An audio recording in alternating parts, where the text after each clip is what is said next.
கிறுக்கி. முதல்ல திரும்பி வட்டத்தை பார்த்துக்கணும். 3.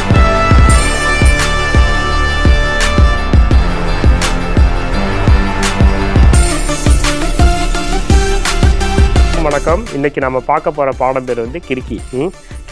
கிறுக்கி பாடம் ஏன் நம்ம சொல்கிறோம் அப்படின்னா வந்து இப்படி முழுமையாக நம்ம சுற்றுனோம்னா தலை கிறுகு இருக்கும். அதனால் இந்த பாடத்துக்கு பேர் வந்து கிறுக்கின்னு பேர். நல்லா முழுமையாக சுற்றினா தலை கிறுகு இருக்கும். அதனால் இந்த பாடத்துக்கு பேர் வந்து கிறுக்கின்னு பேர். ஸோ நம்ம எப்போவுமே இடது கால் முன்னாடி இருக்கணும்.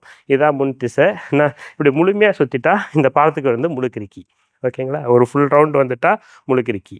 இதே இது முக்கால் பாகம் போனால் முக்கால் கிறுக்கி. இது கால் பாகம், இது அரை பாகம், இது முக்கால் பாகம், இது 2வது. அடுத்து என்ன பண்ணுறோம்? திரும்பி பார்க்கணும் 3. அடுத்து திரும்பி பார்க்குறோம் 4. மறுபடியும் திரும்பி பார்க்குறோம் 5. மறுபடியும் முன்னாடி வட்டோம். இந்த பாடத்துக்கு பேர் வந்து முக்கால் கிறுக்கின்னு பேர். இது இதில் என்ன தவறு நடக்கும் அப்படின்னா, நீங்கள் என்ன பண்ணுவீங்க, நம்மளோட தலையும் காலும் ஒன்றா சேர்த்து இப்படி போவீங்க. அப்போ தடுமாறும் உங்களுக்கு. அப்படி நீங்கள் செய்யக்கூடாது. முதல்ல என்ன பண்ணணும்? திரும்பி வட்டத்தை பார்த்துக்கணும் 2. முதல்ல திரும்பி வட்டத்தை பார்த்துக்கணும் 3.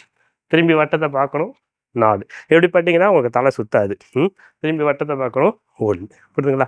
இதுதான் சோடு. இதை நீங்கள் கரெக்டாக பார்த்துக்கணும். ஸோ வந்து இது வந்து முக்கால் கிறுக்கி. முக்கால் கிறுக்கின்னு சொல்கிற காரணம் 3ல் ஒரு பாகம். அதனால் வந்து நமக்கு வந்து இது முக்கால் பாகன்றனால இதுக்கு வந்து முக்கால் கிறுக்கின்னு பேர். இதை நல்லா புரிஞ்சுங்க. பாஸ் பண்ணிக்கிங்க.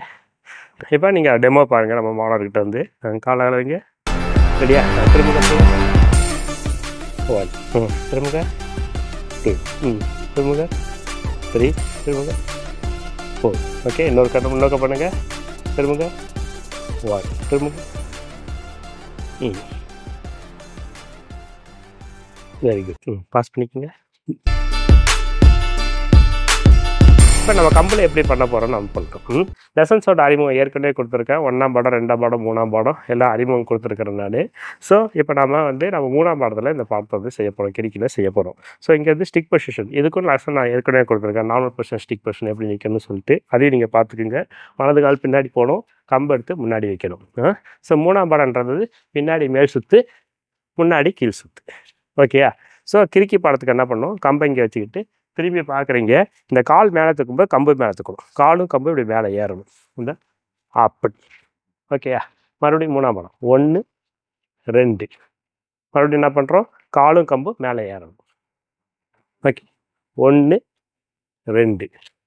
மறுபடியும் காலும் கம்பு மேலே போகணும். 1, 2. மறுபடியும் அங்கே. ஸோ முதல்ல வந்து கம்பை கீழே வச்சு பண்ணுங்கள்.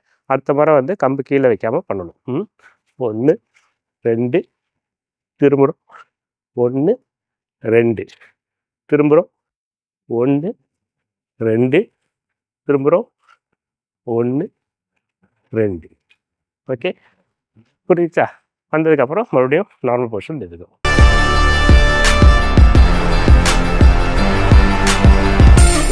1. பின்னாடி திரும்புங்க. 1, 2. திரும்புங்க. 1, 2. குட். Very good. நோக்க பண்ணுங்க.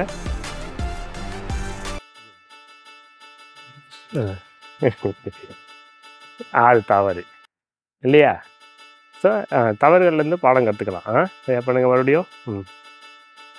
அதனால தான் வெறும் ஆசிரியர் மட்டும் செய்யாமல் மாணவர்களையும் சேர்த்து செய்ய சொல்கிறது.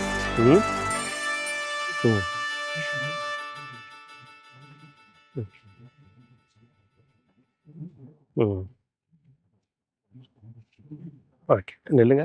ஓகே. பாஸ் பண்ணிங்க.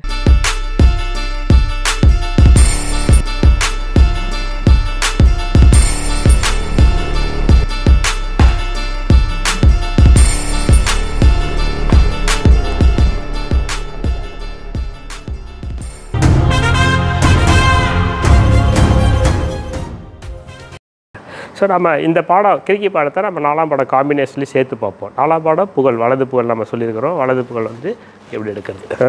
ஸோ முதல்ல வந்து ஒரு கன்னத்தடி, அடுத்து ஒரு மண்டைக்கு ஒரு அடி, அடுத்து ஒரு மண்டைக்கு அடி, கால். ஸோ இந்த பாடத்தை வந்து நம்ம 4ஆம் பாடம் காம்பினேஷன்லேயும் சேர்த்து பண்ணுவோம்.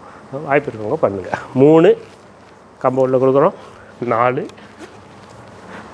அடுத்தது கிறுக்கி. அப்படியே 3, 4. அடுத்தது கிறுக்கி. 3, 4. கிறுக்கி 3 4